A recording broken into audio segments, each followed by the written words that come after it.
The individual versus the collective is also mirrored in nature versus nurture. Nature versus nurture is another polarizable paradigm that constructs existence through its separative relativity to each other. A balanced understanding must also be achieved through it. Yes, we have inherent natures, but they are also molded through our nurturing by the collective. But that nurturing extends backwards through your previous lives and dictates each new life's nature.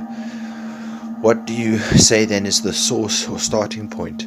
Well, in the mind of the soul there is no beginning and end. There just always is. An eternal nature held in contrast by an eternal nurture, each existing always and bringing one another into existence. Although there was no into, we see and understand beginnings and endings because that is what heightens reality for us. You would never truly want to know that for certain because all wonder and glory is then removed from you. But back to the nature versus nurture. The nature of every conscious being is embedded in the mutual design of being constructed through the nurture. We are all nurturing one another constantly and molding our natures. Nurturing is the verb, and nature is the noun. Nurturing is the act of crafting nature, but the nature is inherent in all conscious beings. The nature is that of understanding this mutual notion of nurture, this existence that we all shape for one another mutually, and that mutual nature is the nature inherent in all.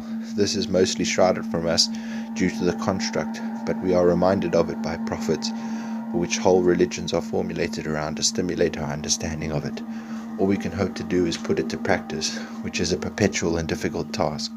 Hence so many follow religions, although sometimes it is lost in translation, and the need of the human being to interpret teachings literally up to a point where it actually counteracts the message of truth, trying to implement this universal empathy.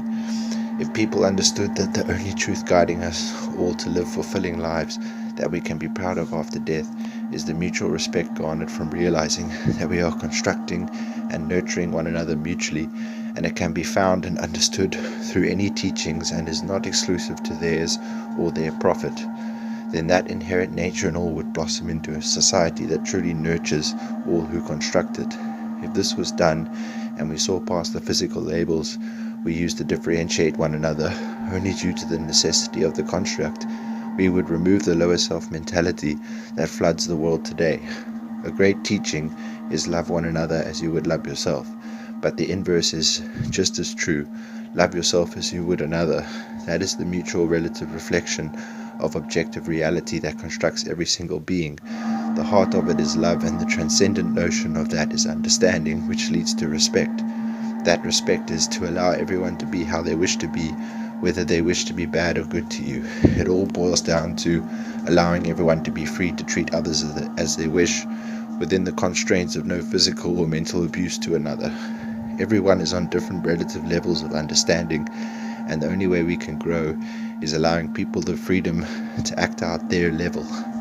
This is what is meant by loving all others, by understanding that not everyone understands what they may be doing is wrong, and what they need to do it and learn from their mistakes after they see the outcomes.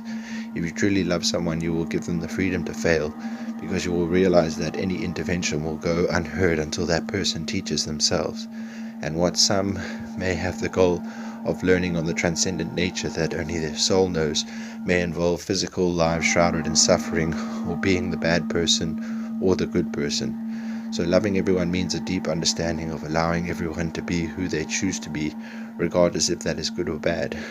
Everyone has specific lessons that their soul is wishing to impart to itself, and if you want to love one another and ultimately yourself, you must allow these lessons to be learnt, as tremendously difficult that can be. If life was easy, we would not be able to garner such deep appreciation for it. But some people's lives are easy, and again, that's just another lesson their soul is going through. The eternal multifaceted nature of the soul, which constitutes a fragment of the all-collective God soul, is partaking in a multitude of relative and possible journeys in relation to one another. It is all our missions, though, to understand that, and that understanding is what is meant by love thy neighbor.